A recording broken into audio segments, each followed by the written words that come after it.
So today I just wanted to show you how you could change the look of the Tumblr dashboard using a custom theme.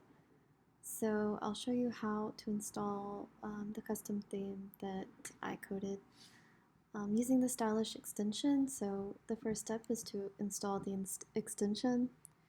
I'll put this link in the description, but you'll go there and just add to Chrome. Once it's installed, you'll go to this icon here and then click this button and create new style. And then I'm going to take my code, copy, and paste it here. You need to give it a name. And then just, well, before I save it, I'll show you what the dashboard looks like before. And then I will save it. So now it looks like this. And that's it. So I hope this was helpful. And thanks for watching. Bye.